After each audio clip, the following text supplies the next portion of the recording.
आप लोग घबराना नहीं बिल्कुल भी, किसी से कमजोर मत समझना खुद को। जब तक भीम आर्मी है, शांत हो। जय भीम। आप देख सकते हैं वीडियो में भीम आर्मी का पावर, जो 10 लाख से ज़्यादा का भीड़ है।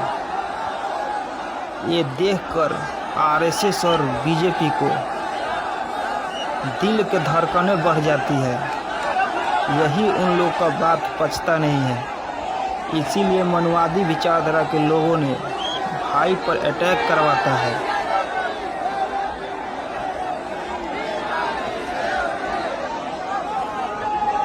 अगर आप YouTube पर देख रहे हैं तो चैनल को सब्सक्राइब करें।